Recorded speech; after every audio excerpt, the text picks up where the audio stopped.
नमस्कार दोस्तों, आप सभी का स्वागत है हमारे यूट्यूब चैनल बायोलॉजी ज्ञान by Akhil sir.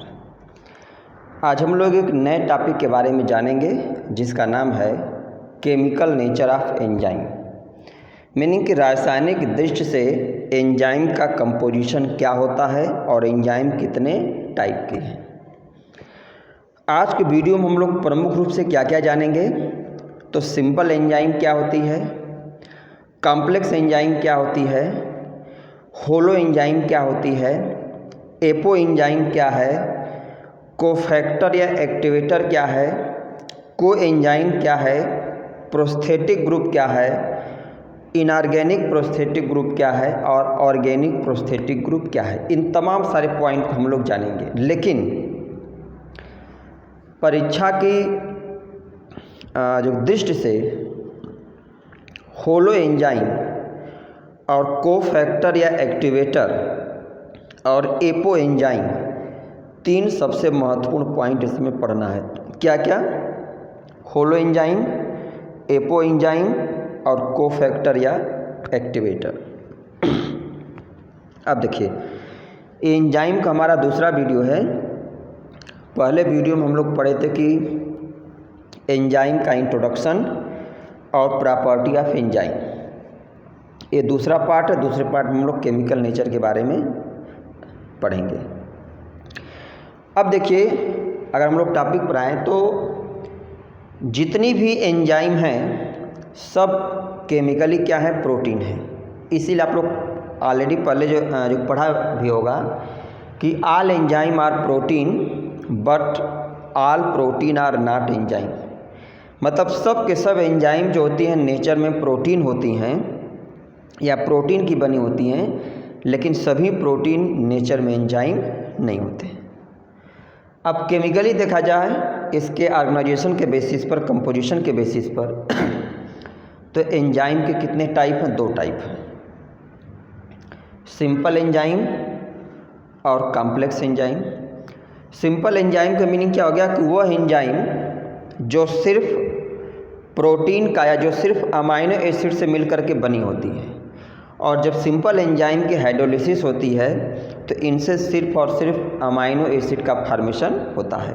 Meaning simple enzyme बिना एक्टिवेटर या कोफैक्टर के ही एक्टिव होती हैं या अपने कार्य को संपादित करती हैं। विशेषकर जो एंजाइम डाइजेशन या पाचन से संबंधित है वो सिंपल एंजाइम के अंतर्गत इंक्लूड। अभी हम लोग एग्जाम्पल एक एक करके पढ़ेंगे।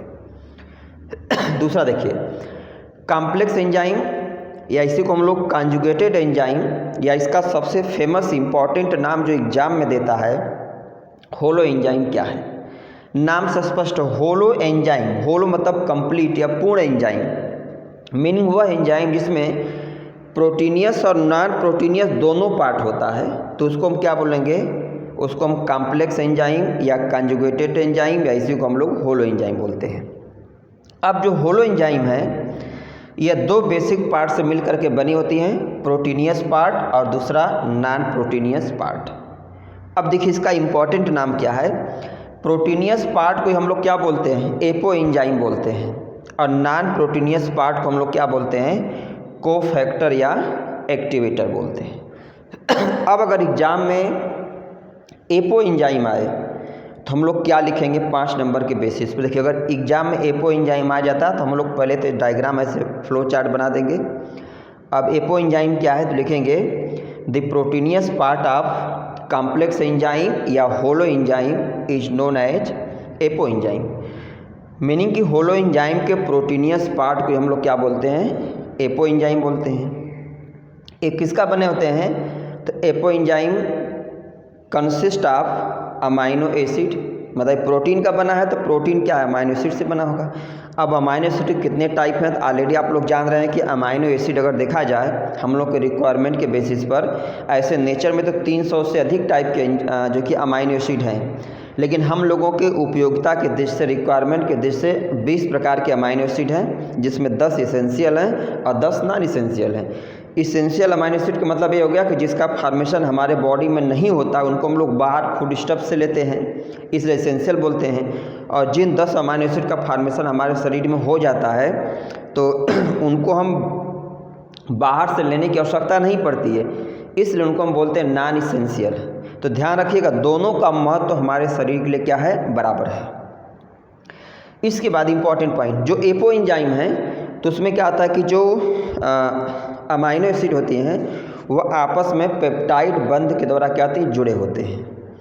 तो आप लोग ये पढ़ा कि जब हम किसी मतलब प्रोसेस के दौरान अगर हम लोग टेम्परेचर एक लिमिट से ज़्यादा बढ़ा देते हैं तो एंजाइम का डीनेचुरेशन हो जाता है। तो वहाँ पर क्या होता है कि टेम्परेचर जब ज़्यादा एक्सीड करता है तो प्रोटीनियस पार्ट में जो अमाइनो एसिड आपस में पेप्टाइड बंध से जुड़े होते हैं वो पेप्टाइड बॉन्ड अधिक टेम्परेचर से क्या होता है, टूट जाता है, और जिससे क्या होता है कि एपो एंजाइम में प्रोटीनियस पार्ट की अनकॉइलिंग हो जाती है।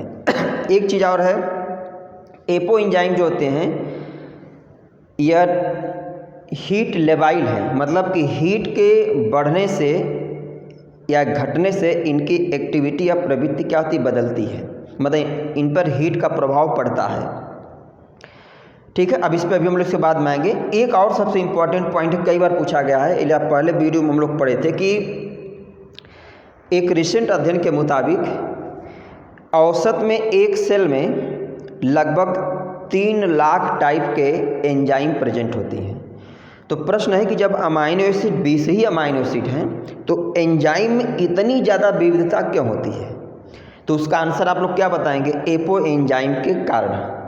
क्योंकि एपो एंजाइम जो होता है अमाइनो एसिड से मिलकर बना होता है, तो प्रत्येक एंजाइम के केस में अमाइनो एसिड की संख्या और अमाइनो एसिड की जो टाइप है ये क्या होते हैं, सब में अलग अलग। जैसे 20 अमाइनो एसिड हैं तो हर एंजाइम केस में उनका जो क्रमांक होगा वो अलग अलग होगा, उनकी संख्या अलग अलग होगी।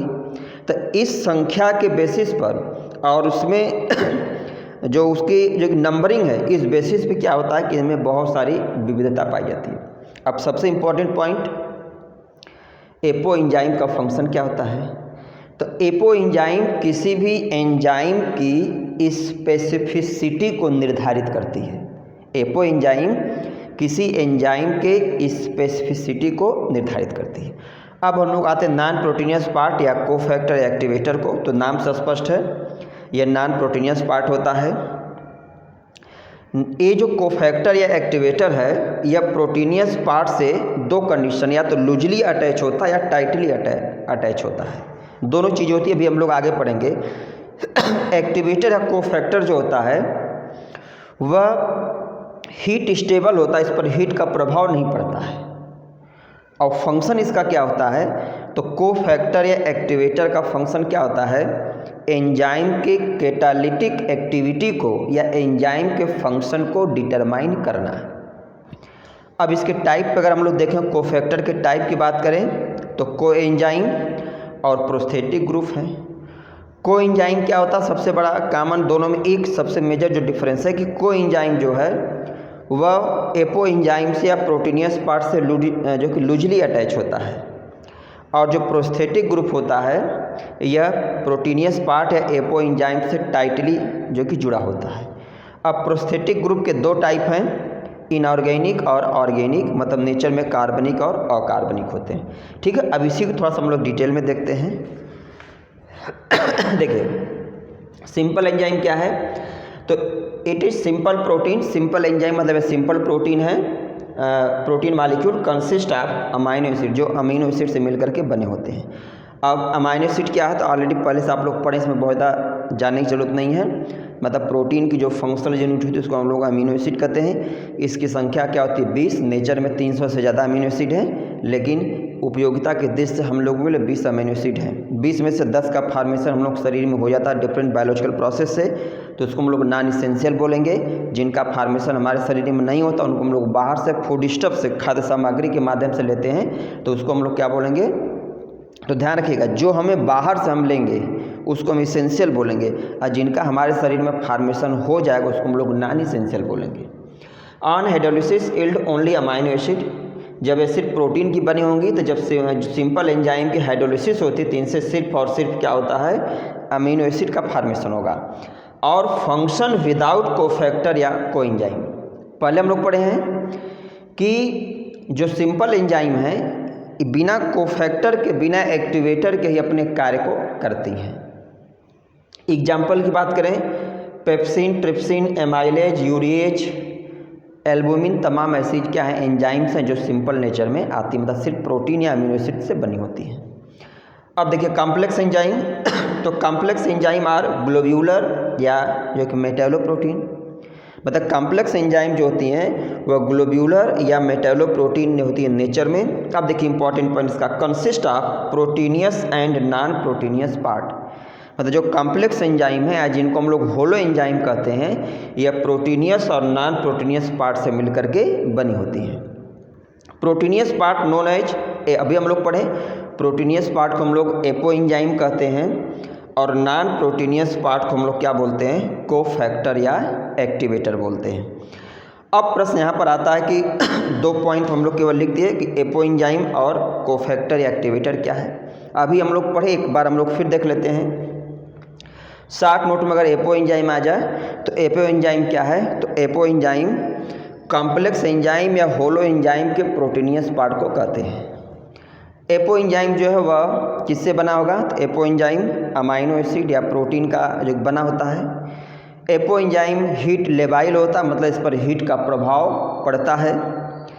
एपो एंजाइम में जो अमाइनो एसिड होती हैं, हर एंजाइम के केस में अमाइनो एसिड की संख्या और उनका नंबर और उनका सीक्वेंस ये सब क्या होता है, अलग अलग होता है। इसी कारण से सिर्फ 20 प्रकार के अमाइनो एसिड हैं और कई सौ हजार प्रकार के एंजाइम का फॉर्मेशन करने में सक्षम है, क्योंकि पहले वीडियो में हम लोग पढ़ चुके हैं कि एवरेज में एक सेल में लगभग 3000 टाइप की क्या होती हैं, एक सेल में लगभग 3 लाख, 3000 नहीं, एक सेल में लगभग 3 लाख प्रकार के एंजाइम को रिपोर्ट किया गया, पाई गई हैं।